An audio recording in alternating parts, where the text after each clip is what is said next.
as a listener, whether you are an educated musician or whether you're just a music lover, it gives something to everybody. And that's what music should do.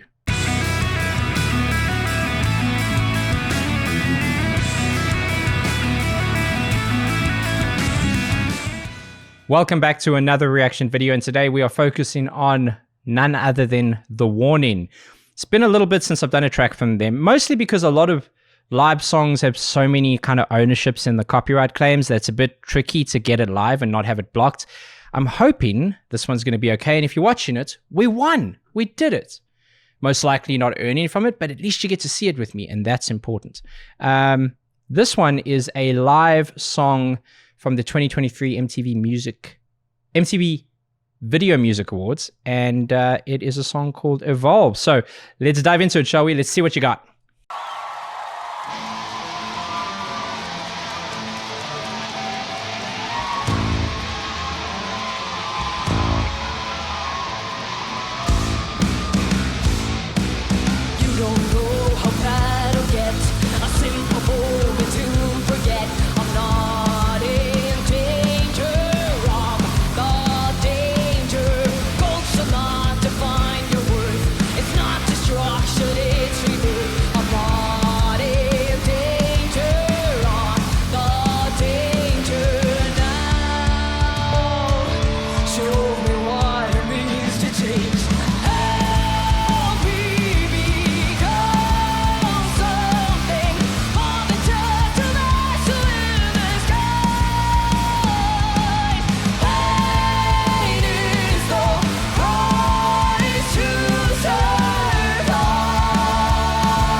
This is cool.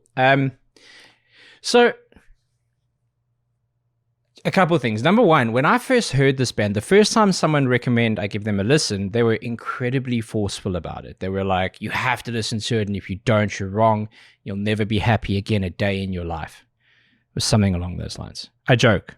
But it was incredibly intense. And the song that I listened to was of them very, very young. Not ridiculously young, but young, and it wasn't very good. If I'm being very honest, it wasn't a very polished thing, and I wouldn't have expected it to be. They were young and they were figuring it out. So I was like really impressed with what it was and what it did, but it certainly didn't match the kind of hype that I was hearing from this person and many other people. And that's because I just didn't know them, right? And then as I was given more and more songs to listen to, and I started seeing kind of a little bit of their journey, I was ultra impressed and continue to be. They're phenomenally great performers. They're very talented musicians. They write great songs. And one thing I really do like about them is when they play live, they play live.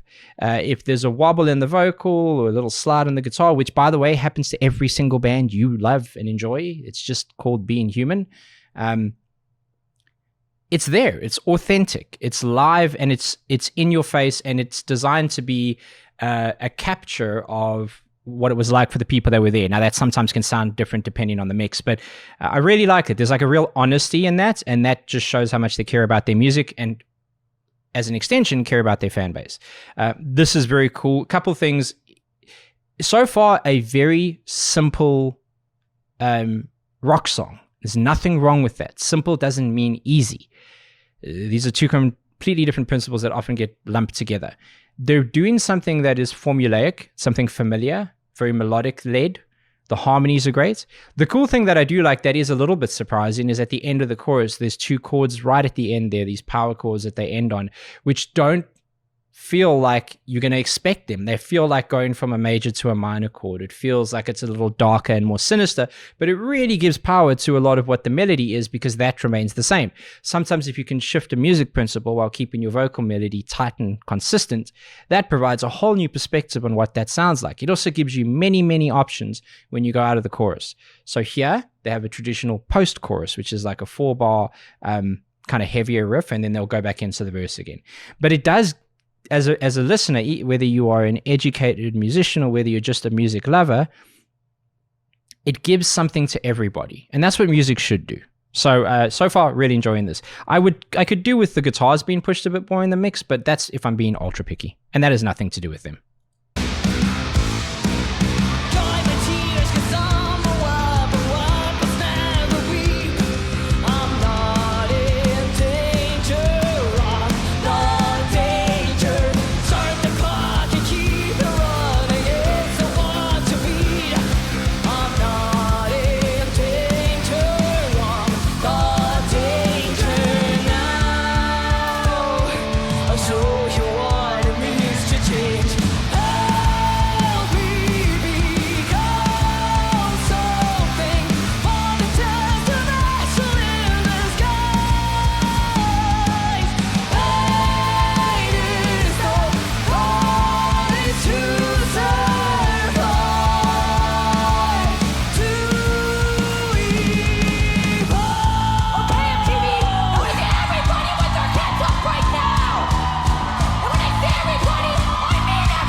I'm going to stop there. I tried to time it a bit better, but I wanted to hear that bridge piece. So this is very cool. First of all, the drum is phenomenal.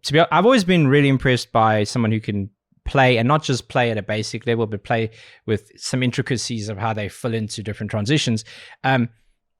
And be able to sing, and be able to sing well. Never mind harmonies. Harmonies, it's such a lost principle on me because I cannot sing. I'm the worst singer that's ever existed. So I find that to be like a magic trick. It's just something I just don't know how it's done.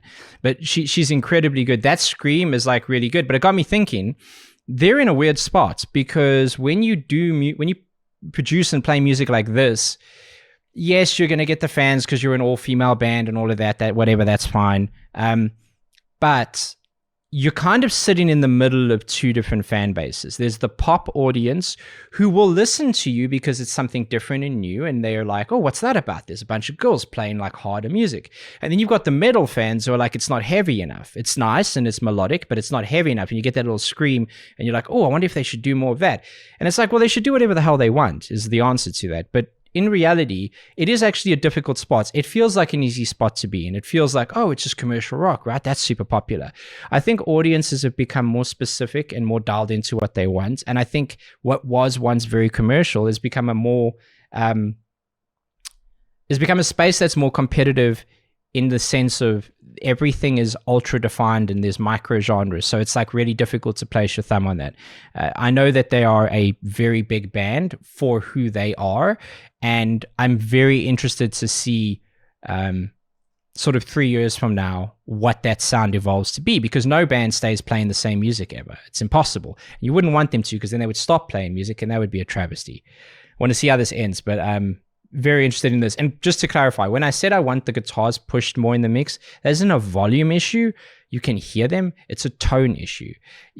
When you create a level with the whole guitar from like your high mids to your low mids, and you try and create like a consistent level with it, you soften the whole sound. And so I could do with a bit more punch in the low mids. But outside of that, I think it sounds really good.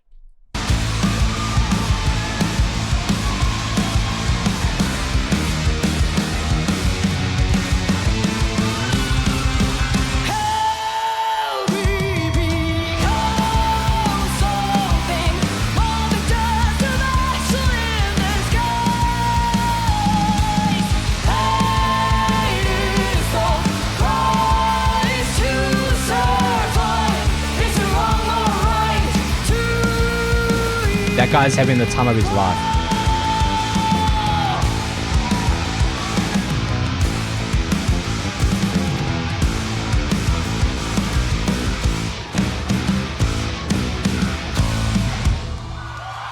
Yeah.